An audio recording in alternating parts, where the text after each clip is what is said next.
Nyawargak Kiir, and this is Waraga Global Influence Podcast. By now, you already know that this is not just any podcast, it's a movement. We are here to impact your lives, to educate your minds, and to inspire your hearts. Whether you are a student, a professional, or a dreamer, or an entrepreneur, I think you have to sit down and listen because this is for you. Today episode is also one of the exciting episode that you have been watching, and I am not afraid to say that this is another talented you. You may be asking yourself, why am I always talking about talented? But yeah, that's the reality, because any guest that we bring on board to the show is somebody that will leave you with something, somebody that will open your eyes, someone that will take you out of that procrastination that you have been doing, someone that will inspire, will ginger you, that kind of gingering into doing something that you have been singing, composing, and you're not even launching it. Well, why not find out now? I want you to just relax, sit, and tighten your seatbelt because you are about to learn, okay? All right, so let's welcome our guest today. Hi, Gifted Blessed. Hello.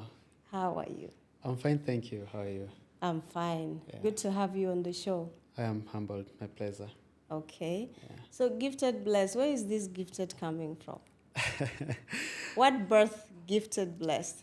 Okay, originally, my parents called me Gift Godfrey Moju, and because of the kind of skills and the talent that I have, I decided to call myself Gifted. So, and the reason that's why I chose Bless, blessings comes from above, and everything that we do, True. I believe it's God-oriented or God-ordained, I would say. So that's why I decided to use, instead of gift, I called myself Gifted, and I am blessed. That's why I'm using Gifted Bless. Wow, amazing. Thank you. Now, please, if you would introduce yourself to the viewers in full, like who is Gifted Bless and what does Gifted Bless does? Gifted Bless is a fashion designer, and I do tailoring as well. And I think from last year, I decided to add one more title to myself as a culture curator. Reason being, I'm super inspired by the different cultures within Africa, and especially the diverse cultures of South Sudan.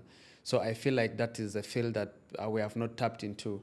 So what I want to do, I just don't want to be like an ordinary fashion designer, but I want to be a fashion designer with impact. So I added that to myself because I'm looking at how to restore and preserve the South Sudanese and the African cultures through fashion. And then I'm also a fashion entrepreneur, I would say. Wow. Yeah. You're so many in one. You're blessed indeed. Now I can tell where this Gifted Blessed is. You are gifted and you are blessed at the same time, Sure, from thank you. above. Yeah. That's amazing. What was the inspiration behind you becoming a fashion designer in South Sudan? I mean, this is amazing because I didn't even know that we have talented fashion designers in South Sudan. I mean, sometimes I want to wear something created from nothing. But wow, congratulations, high five for that. Thank you. Yeah, you're blessed. What was the inspiration behind So- the whole fashion designer thing? Because So, it's not something very common in South Sudan. Yeah, sure. My journey is kind of long. I always tell people, growing up, I hated school so much because I feel like I was wasting my time in school. And I remember when I completed primary 7, I studied in Uganda. When I completed primary 7, I wanted to join a technical school. And what I had wanted to do was mechanical engineering.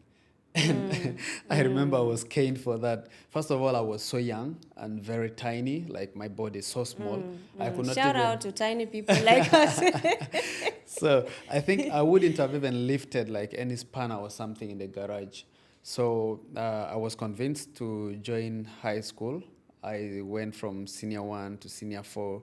And then that was where my whole perception of school changed. I loved fine art so much. I always tell people my first earning in life was from fine art. Fine art. Growing up as a refugee in the camp, were given a challenge of drawing the WFP logo. So someone that drew it perfectly was going to be given a token of appreciation. And I remember at that time my drawing was chosen and I was given 2,000 Ugandan shillings, which was a lot of money. Wow. And I decided to sponsor For lunch. drawing perfectly. Yeah. I decided to sponsor lunch. Which class were you that time? I was still in P1. P1. Yeah. And you drawn something that earned you 2,000 Yeah. Uganda shilling. Yeah. So that had been there. And then I've always noticed I loved drawing so much. But then now getting into fashion, I used to love wearing these skinny trousers. I would buy any kind of a trouser and I make sure it must be fitted. And whenever I take it to the tailors, it gets messed up. They don't do it the way I feel. I always had like a test that I wanted and it's not made. So when I was in senior 3, that was when I got to know of a lady in Uganda. She used to be a beauty model and then she became, I think, Miss Uganda by then. And like within her range, her time in office, she decided to get into fashion. That is a Sylvia Worry. Yeah. And I used to see newspapers Silver writing. Warrior, yeah. Yeah. I think I know. Newspapers used to write a lot about her and stuff. So I was like, if someone can do this, I think I could also do. But now the I think question she was, has a fashion designer line or yes, something. yes, she had like her fashion brand in yeah. Uganda, yeah. But now the issue is, African parents don't believe in arts so much. So how would I convince like people? When I completed senior 4, I got to A level. I was doing biology, agriculture, and geography. And I always tell people I got discouraged within 2 weeks. I went and were given this book, Functional Approach. Yeah. For those that do biology, and maybe in Uganda or something, you must be knowing that. The book was too big and I hated reading. I remember I went to the director of studies. I was like, can you take off biology and give me fine art? He was like, no, if you want arts, go for arts. If you want sciences, go for sciences. Go for science. So I did one of the craziest combinations. The whole of Uganda, I was the only person doing that. Wow. Divinity, fine art, and geography. People always laughed at me for that. So when I completed that, I went to campus. When I was at campus, I still wanted to do industrial art. But then my parents, my uncles never wanted that. So I remember when I was for my senior 6 VAC, I was taken to Makerere University by then. I was doing a Cisco computer networking, a certificate course I did for 6 months. Then I went to Uganda Christian University. You did a lot of things. Yeah. I went to Uganda Christian University. There I was doing library and information science, 3 years course. I did for 2 years. I was left with 2 semesters to finish my degree, and I decided to switch. I left library and information science. I went to do a diploma in fashion and design. Now, the biggest problem came, I could not afford paying. So I ended up with a certificate in fashion and design. But to cut the long story short, I loved art, and I felt like I could do something. And then where we were raised, from the camp we moved to Koboko, that's in West Nile, people always looked at tailoring as a women's job. And then old men were the only ones doing tailoring. But then I asked myself, how did these old men start doing tailoring if they did not start from a youthful age? Yes. So I always felt like that was an easier way for me to make a living. And that's just a whole summary of what drove me to fashion and design. Wow, thank you so much. You mentioned about the refugees. Can you elaborate on that? What was the life like? And how did you get the confidence to even think big?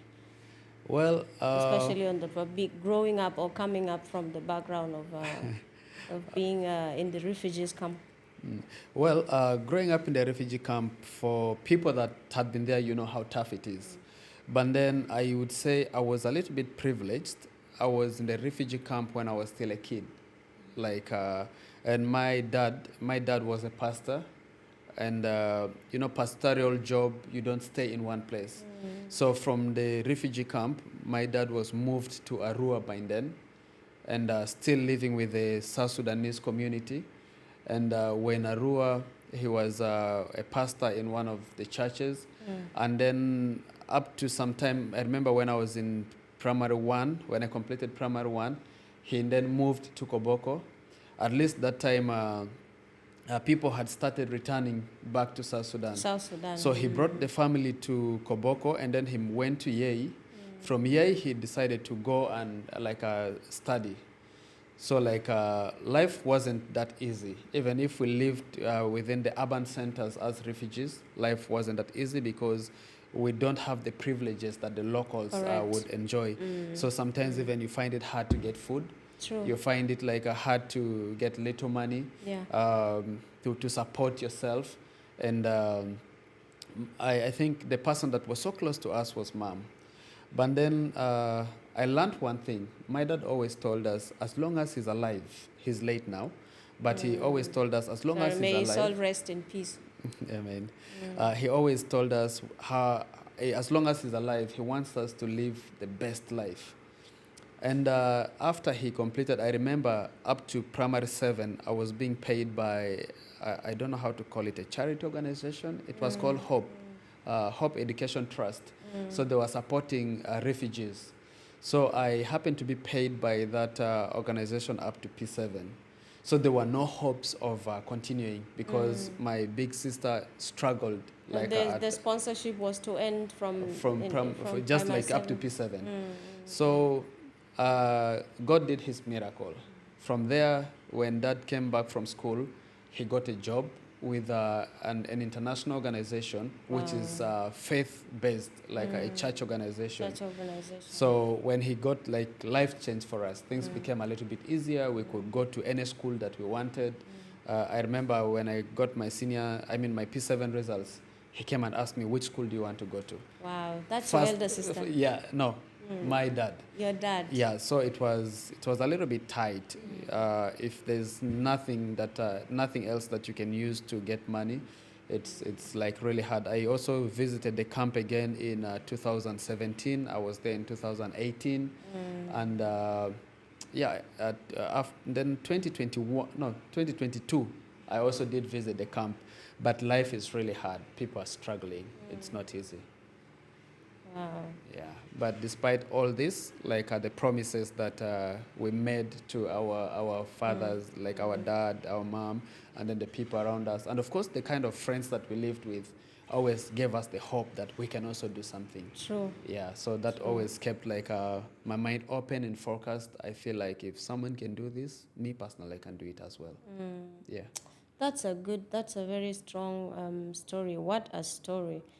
Coming from the Christian home, especially being a child of a pastor, comes with heavy responsibility because people will always expect you to be, that person that they look up to. Yeah, true. There are some limitations in which you can't do certain things. You have do's and don'ts, right? There's limit always as a child of a pastor.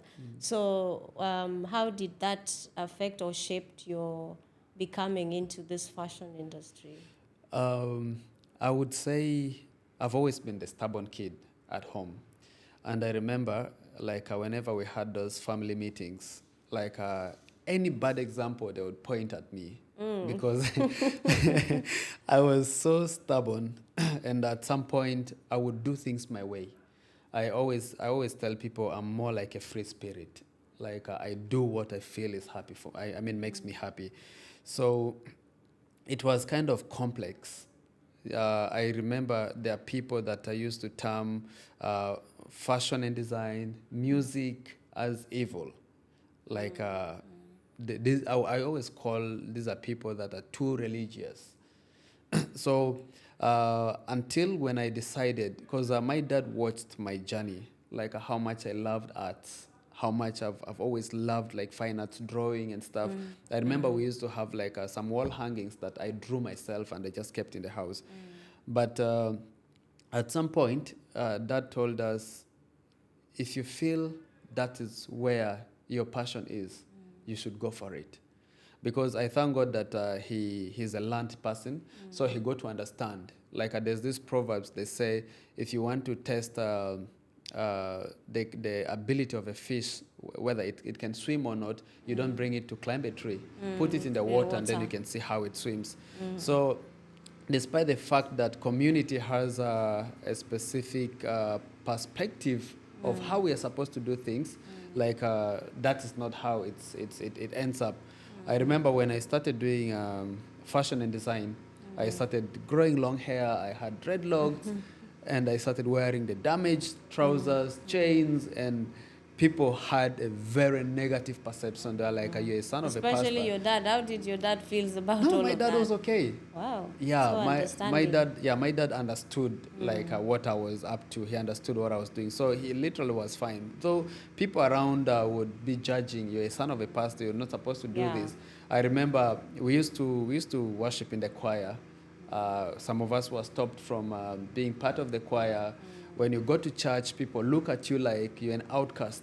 I remember I took like close to 5 or 6 years without going to church.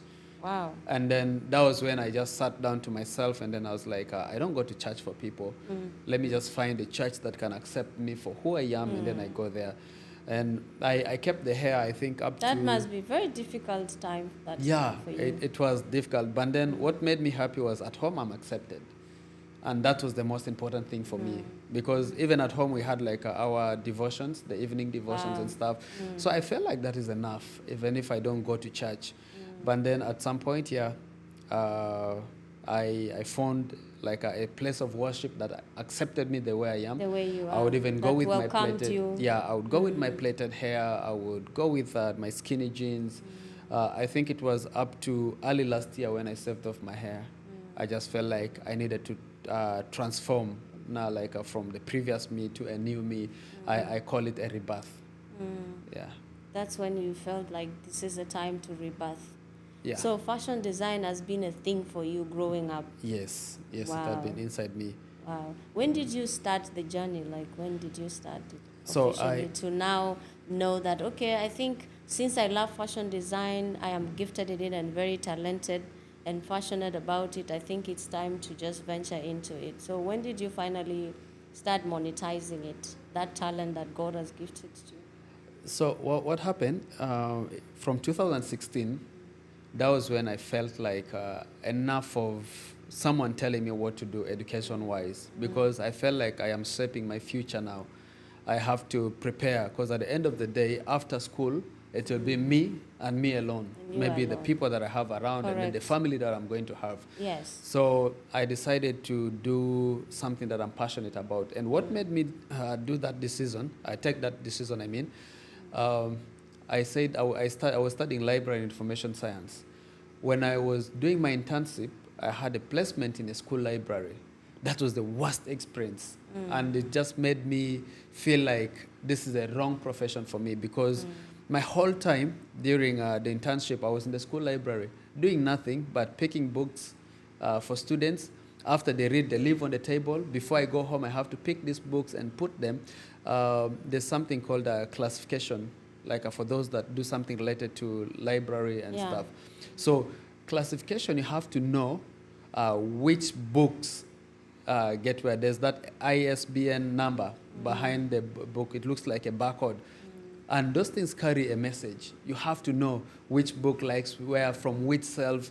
So literally, my whole time of internship, I was just memorizing that. So someone would come, and if you just tell me the title of the book, I can point for you where it is. Wow. So I imagined my whole life like that. I was like, nope, this is not what I want. It's not for you. Yeah, I was like, no, I cannot be in a school library. So that was when I decided to switch. And then I went to do fashion and design. And now when I switched to do fashion and design, that was where reality hit me. Because now, that was when I felt like I was alone. Even my own girlfriend left me, because it felt like I am not a serious person in life. When I was beginning, like that gave me... She left you because you want to start... Because according to them, like I left what was important, because I was about to graduate, like with my degree, and then I left. So it made it feel like I wasn't that serious.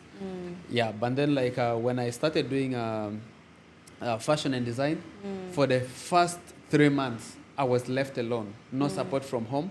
No support from friends. I remember it was only my uncle's wife that believed in me. She gave me a roof where I could stay, because her home was next to the institute I went to. And then I had food. Sometimes if I'm broke, she gives me transport. But then like from there, I started utilizing social media. I started getting clients even before I knew how to do this.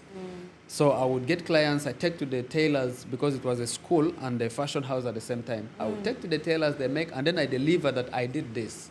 Wow, that's so thoughtful. Yeah, so from 2016, I started earning and I felt like I want to base here. The journey is long and rough though, but we thank God that we're here. Wow. Yeah. It must be quite a long journey for sure, and rough at the same time. Sure. Where did you get the capital? Like, where did you manage to get the capital? The first capital was given to me by my dad because I was supposed to go and continue with studies. Yeah. But then the 2016 war turned everything for us. Because by then my big sister was at campus, my follower was at campus, and then I was supposed to be at campus as well. But now going to continue with studies was going to be a little bit hard for Dad. Yeah. So I requested him to give me some money to start a business. He gave me money. The money could not establish for me my dream fashion house. Of course. So I started selling second-hand clothes in a small space, a small kiosk. Space. Yeah. So I was selling second-hand clothes. Unfortunately, after like 4 months, I think, thieves broke in. I lost everything. So I went back to starting from zero. Wow. So now from there, I would say it's hard work, patience, and consistency that pushed me up to here. At some point, I collaborated with a friend to work. They had like a fashion space, but then work was not smooth. And then like from 2019, that was when I saved some little money to start up my own space. Your own Not space. from 2018. That was when I started my own space. So I worked up to 2019, and then I moved to Juba. Moving to Juba, I started hustling. I did graphics and design for companies. I worked as graphics designer for 2 companies.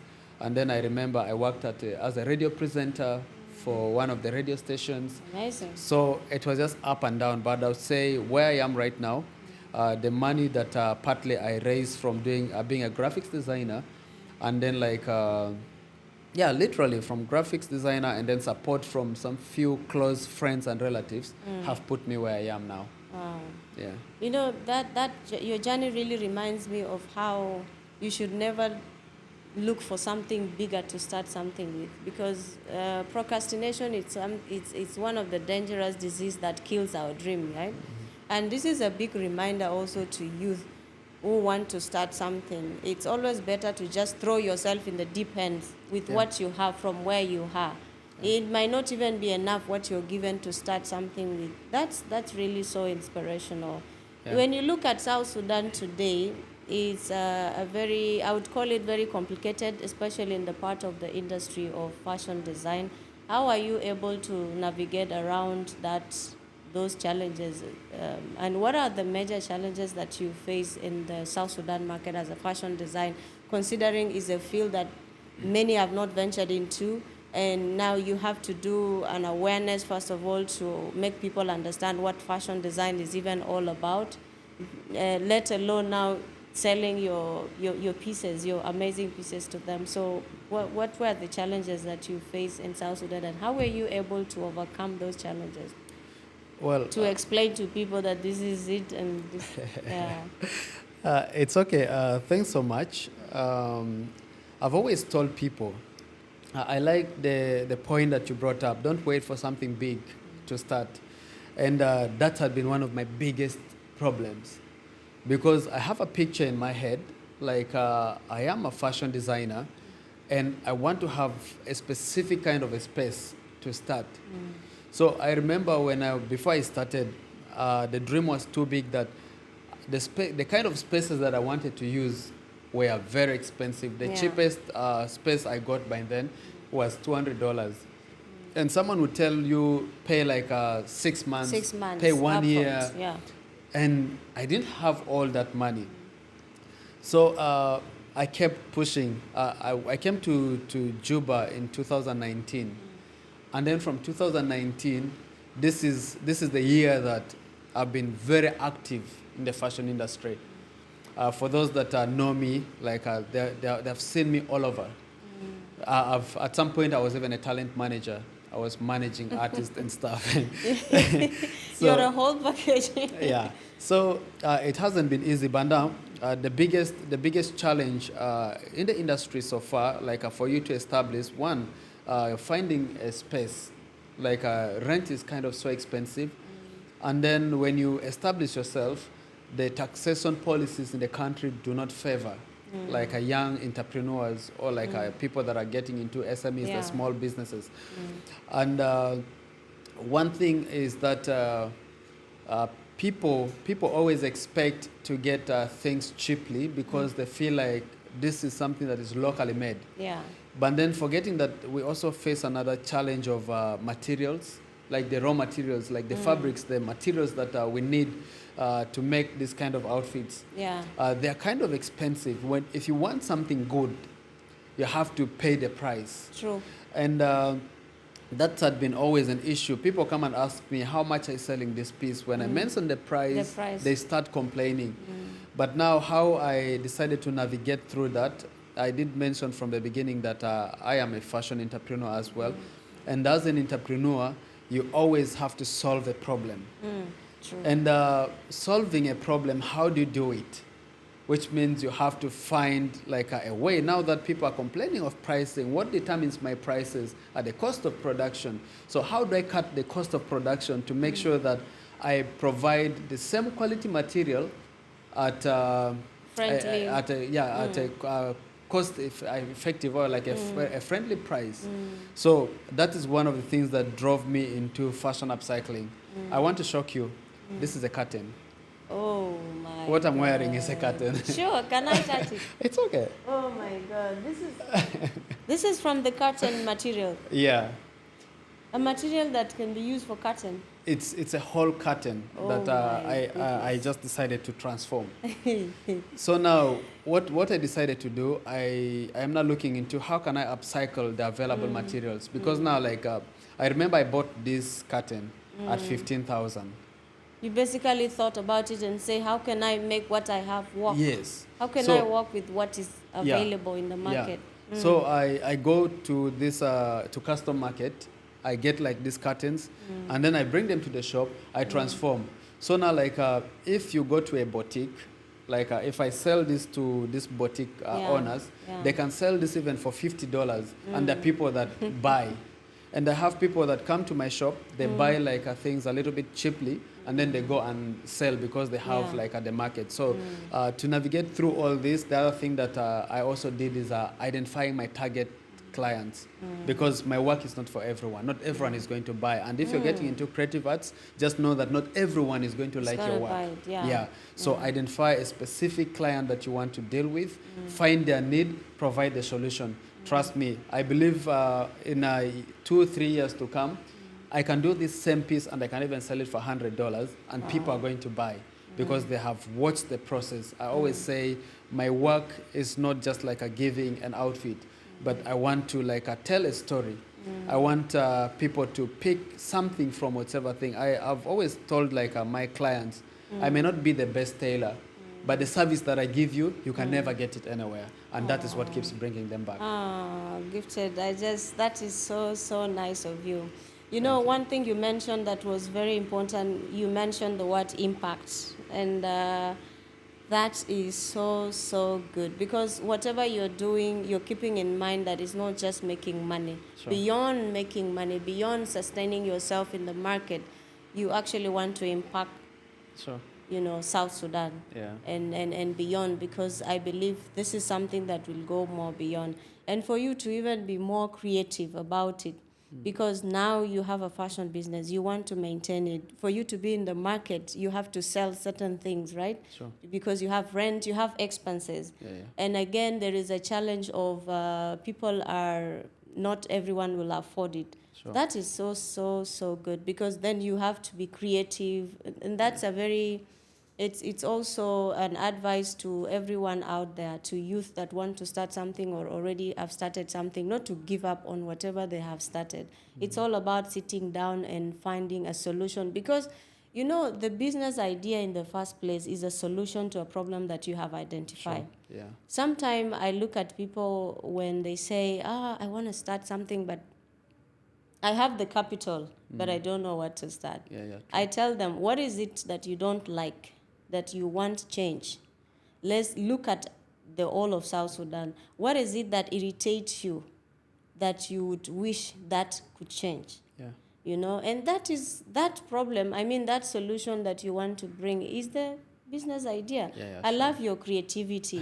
Thank you. Wow, wow. Thank you. This is a curtain. Sure. Oh my goodness. I'm still looking at it. It doesn't look like a curtain. Yeah, I transformed. I remember there was a colleague that came to my workspace, and then he phoned me. I was making a curtain out of Ankara pieces, this chitenge. And he was like, bro, now assuming I buy the same material, I ask you to make for me a cloth, and then I come to your house, I find what I'm wearing is your curtain. How would you feel? Yeah, I was just saying, Gifted, bring it down fast until I leave. yeah, Gifted, what message do you want to, to pass out of your passion? Because I understand this fashion business of yours is not just a business from the explanation you give. And so what kind of message are you trying to pass to South Sudanese or to the world or to East African or to whoever that, what is the message behind your passion? Thanks so much. I've always said if we put our minds together and we strongly work, South Sudan can become the biggest export of fashion, which is proven already. Majority, I would say the top models in the world are from South Sudan. Yeah. And that is still in line with fashion. True. And what I would tell people is, we should take off this mind of competition. As an entrepreneur, I believe so much in collaboration.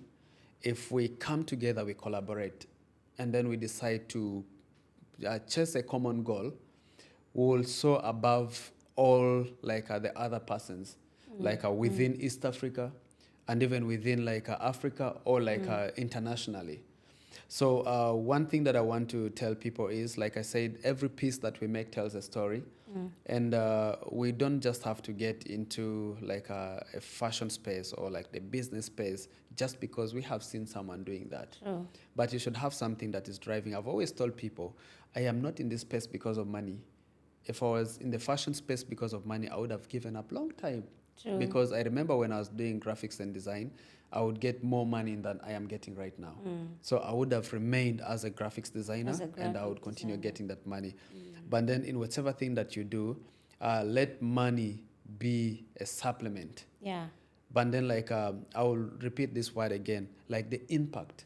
So what I want to do. I love that word. Keep repeating. Yeah. So Wow. with the fashion upcycling right now, South Sudan has the worst waste management system. Like you see, when you move along the street, you find waste all over. True. And me as a person, I felt like I want to do something with the textile waste, like the clothing that people don't want to use. And if someone is watching, you have some clothes that you don't use anymore, kindly dump them to me. I'll take them. Because I would say fashion contributes highly to climate change, and people don't know that because most of these materials, they don't degrade. When you throw it in the land, it's going to stay there for years. Yeah. Some can even stay for up to 9 years, and then it affects the land. The Cause land becomes pollution. the land becomes barren, and these materials that we have, they contain carbon, which is a very toxic waste and harmful to the environment. So getting into this such kind of a space, don't just get for the sake of wanting money or immediate money, because you will not get it. You will fail also. Yeah, but then have a purpose. So these are the things that I want to do, saving motherland, the earth, and then secondly, like I mentioned from the beginning, restoration and preservation of our South Sudan cultures. That is something that I want to do. So the biggest message that I will repeat is, let us collaborate, we support each other, let's believe in each other. And even the persons that are not in the fashion space, believe in us and we can make a change. That's really good. I'm so speechless. You're really representing something big. You're even concerned about the environment. That's amazing.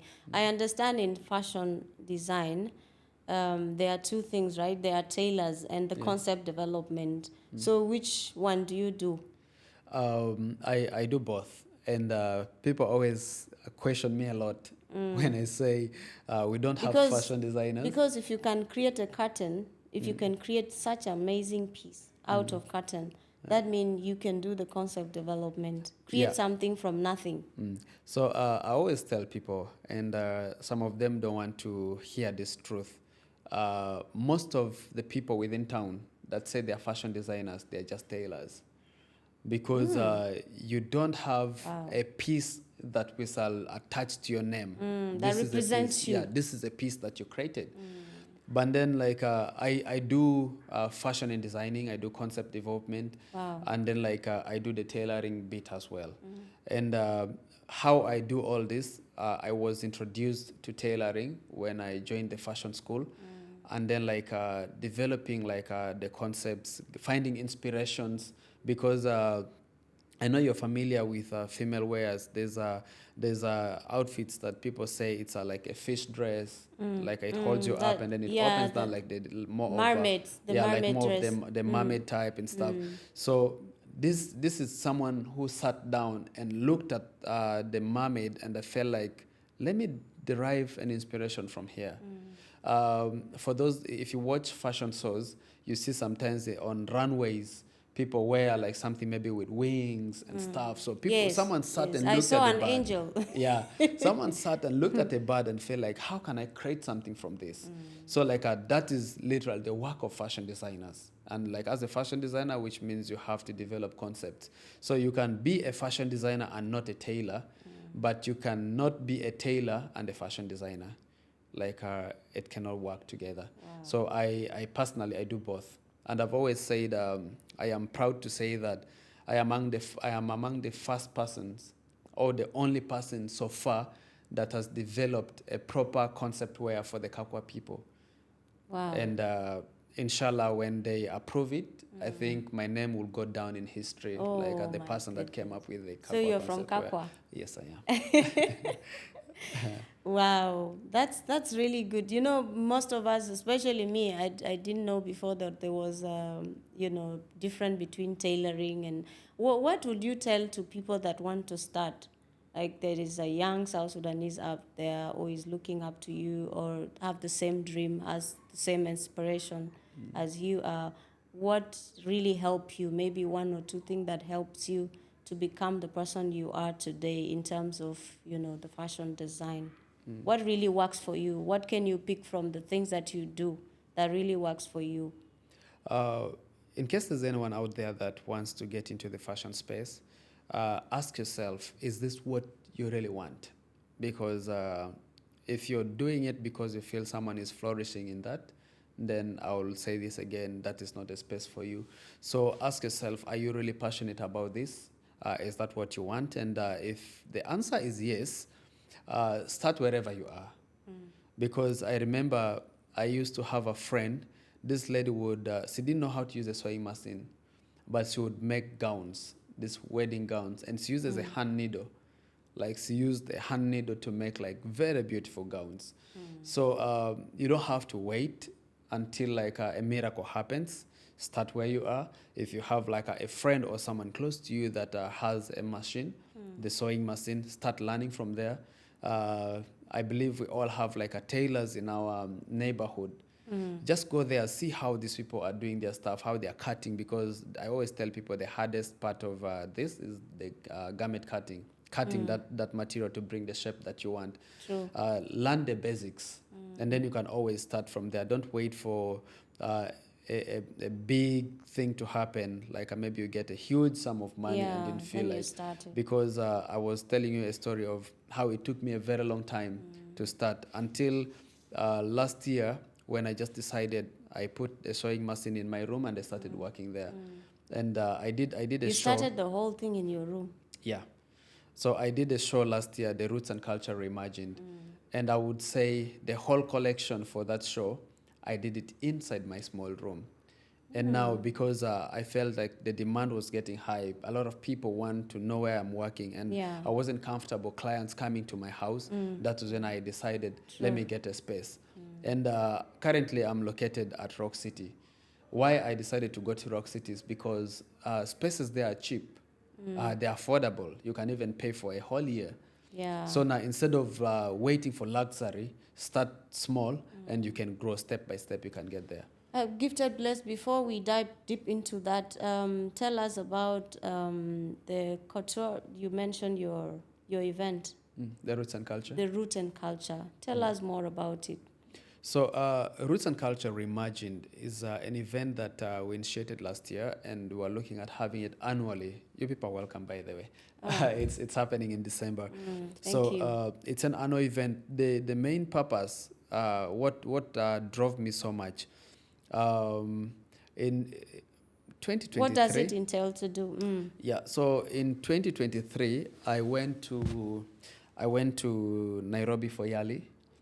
And when I was applying for Yali, I applied as a fashion designer.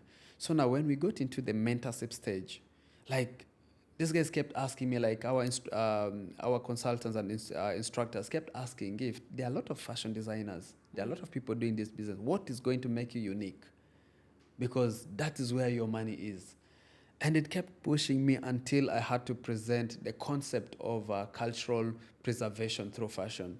And now that was the big thing for me. And almost everyone was excited. So when I came back home, I was like, this cannot just end there. I did it in class, it's in my mind, and it cannot remain there.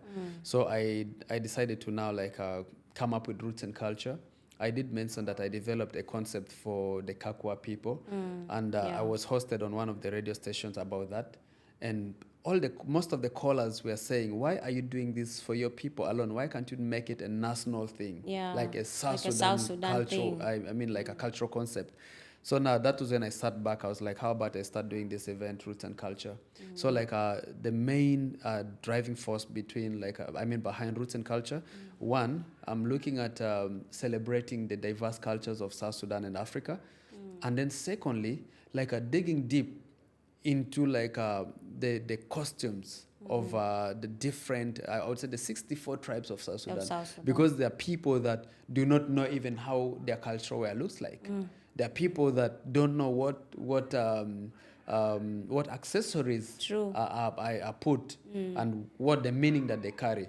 So last year we just did more of a showcasing, but the dream is big because I'm looking at digging deep to the stories behind the different concepts of the different cultures, what inspired them, how our forefathers used to wear this, and then we used to have chiefs and then the local leaders, and they have a specific kind of dressing which tells a story. A few days ago I was going through the internet and then I saw a hunter's wear, an African hunter's wear that is kept in America in the museum. And I believe even us as Africans, if we go and we want to see, we're going to pay a huge sum of money. So how about we bring this back home? So that is the whole driving force between the event and just learning about the different cultures. That's really amazing because I've seen, I think this, quite a number of fashion designs fashion event that are there. But for you to come up with the roots and culture is unique, and I just love I love what it entails to. I love what it carry and what it represents, because indeed we wear lawa sometimes, but we don't really know the meaning behind lawa. Yeah. And I don't know if you've discovered something about lawa. What is behind lawa anyway? Why also do they tie it this way? I have not yet gotten deep into that. But then one thing that I know about the notching, just like the tying, that is an easier way to do that. Because if you see even I'll give an example of the Zande people, they have that wrapper that is just tied behind and stuff. So it's just an easier way to wear that kind of piece. But then those are some of the things that I want to dig deep into. I want to read, because in the next events that are coming, if not for this year, maybe next year, I want to have a session whereby there will be storytelling.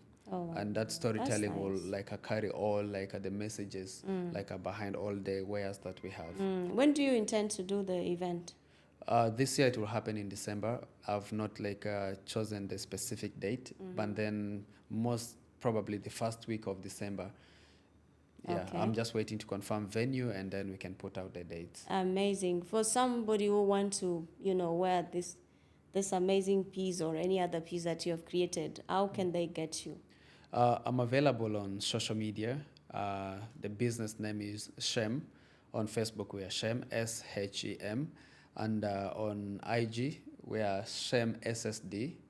And then on TikTok as well, Shem SSD. And then like my personal pages are Gifted Bless.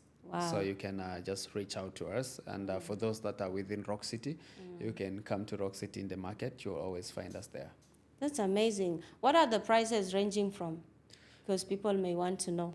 Our price ranges start from 50,000 SSP. 50,000 It SSP. goes That's up. not bad. Yeah. You guys just go and support our own. Let's support. I don't even know how many fashion designers in South Sudan. We have one very talented, and the concept behind him even starting the fashion business is very deep. You're somebody to be supported for sure. Now, what are we expecting in the next 3-4 years to come? What do we expect that will come out of Gifted Bless? So for the past, I think 1 month or like 3 weeks, I've been super challenged by a Nigerian designer. He's called Sei Vodi. He's a fashion entrepreneur.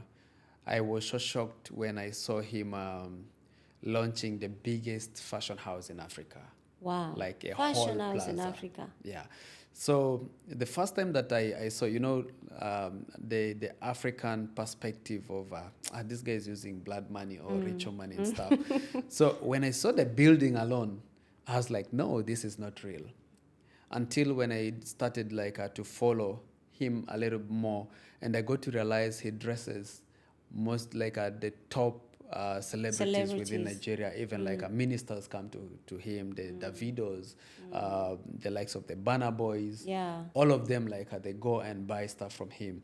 So in the next 3, 4, 5 years, expect us to have the South Sudan version of Sei Vodi. I'm looking at establishing the biggest fashion house within the country, and inshallah, within East Africa. And I've always talked about impact. Yeah. And if I don't share my knowledge with someone, that means I'm selfish, and then the impact that I'm talking about will just remain in words, not in practice. So I'm looking at mentoring and training at least 5 designers. Into the same field. I plan to start doing this by next year. I want to train at least 5 people into the fashion space. Wow. And if they are willing to work with me, I would gladly be happy to work with them. That's nice. What requirements are you if somebody wants to be part of the training, what are the requirements?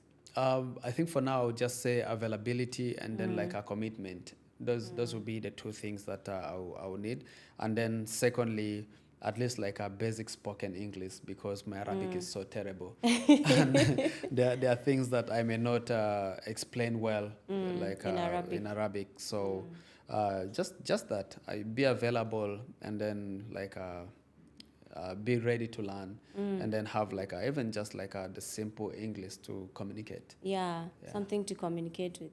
That's amazing. Why people need to grab this opportunity? Because if I am if that is my passion, then you're the right person to go to. So thanks. You're the right person to go to. Wow, that's really great. Have you started training so far? Anybody yet? Or it's something you want to just start? No, it's something that I want to start, but then I don't work alone. There's a lady that I work with, and I would say... How many employees? No, currently we're only 2 at the shop. Okay, you are only 2. Yeah. But, you don't need many to start. Yeah, but I would say this lady is more like God sent to me. This is someone that I've known for a very long time. Growing up in Koboko, I used to see her on the streets. She was one of the girls that was growing up when we were there. Yeah. And then last year, I went for festive in Koboko. I was just walking along the streets, and then I meet this lady, and she was like, Gift, you know what? I want to come and do internship with you. That's nice. As she's studying fashion, and she wants to come and do internship. And remember I said I was working at home. Yes. So I had paid for this space, but there were some renovations that I needed to do. So I accepted, but then in my heart I was like, the space is not even ready. How are we going to work? And by then I had only like a one machine. I was planning to buy more. I had not yet gotten them.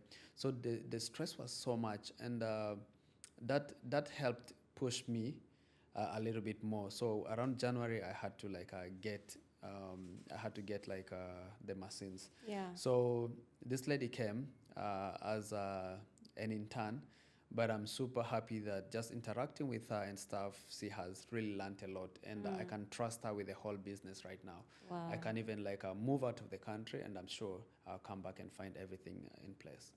Yeah. Listening to you, Gifted, is like you read and you also very much aware of what is happening in the industry that you're in. And that's the thing about venturing into something that you love, because it will, it will push you to look for more information and get updated. Because it's very important in any field you do to always update yourself. Do you think there is something that the rest of the people, like Nigerians, are doing differently that is lacking in East Africa or even in South Sudan? And if you were to go back, what would you, if you were to go back to when you were starting, what would you have done differently? If I was to go back where I started, I don't think there would be anything that I would want to change. But then, like one thing that sets, let me just say, general, the West Africa different from us, like here in South Sudan. Yeah. Like most of the materials that we buy, like most of these Ankara, the Kitenges, they come from West Africa. Yeah. And Nigeria has factories that produce this. And I was reading a book. A very good friend of mine gave me a book called Africa in Fashion. And I was reading this, and then I saw like the whole genesis and the process of fashion from Ghana, Nigeria, from Cameroon. And you see like the pieces that these people put out there, like they create them themselves.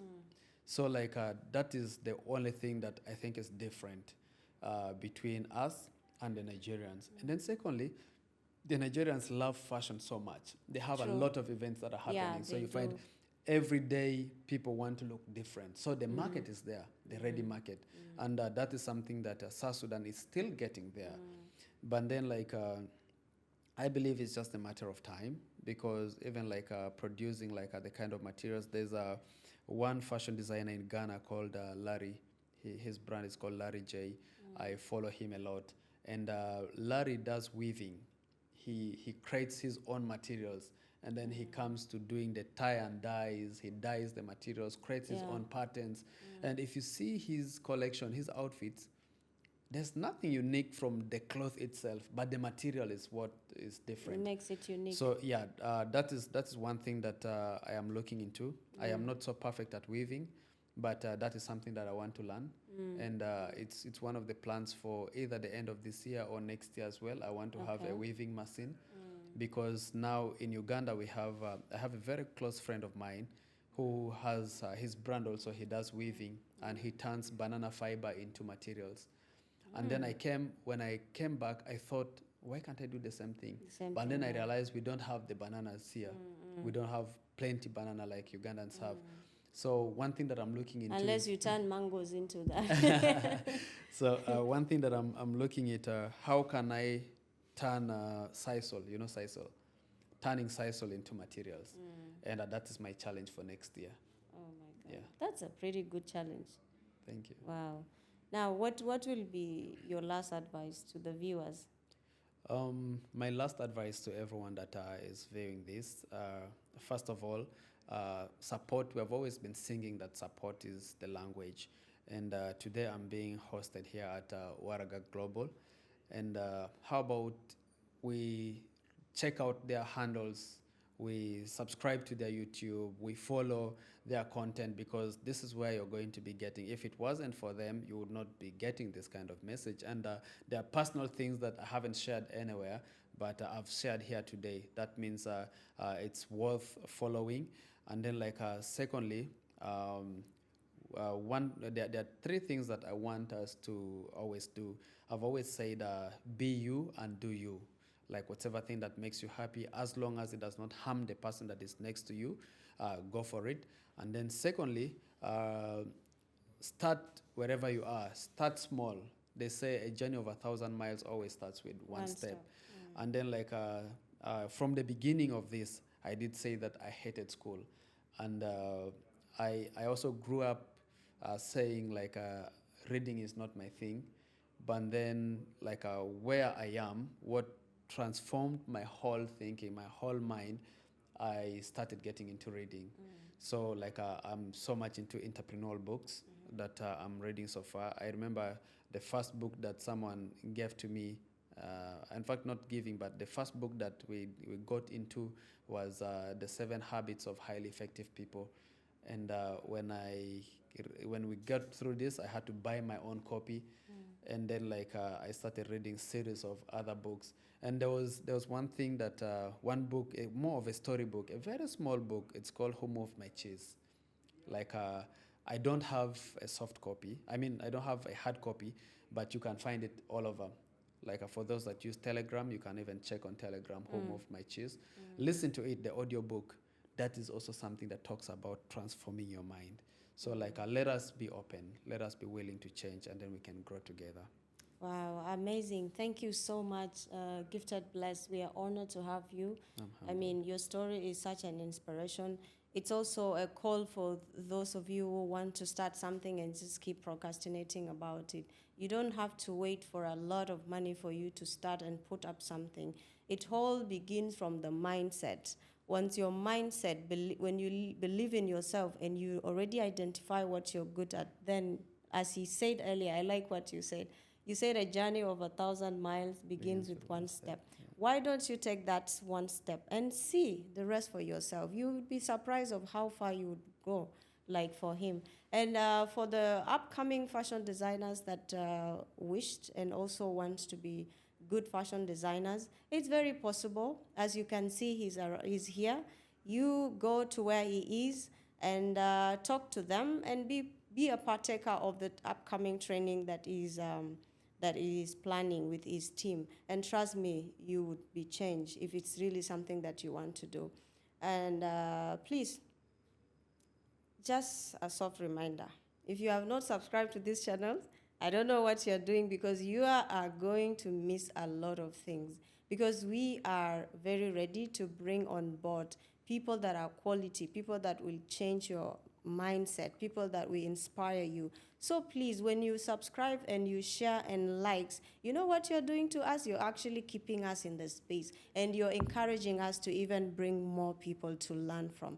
Thank you very much. May God bless you, and don't forget to lead, rise, and influence. Until next time, bye.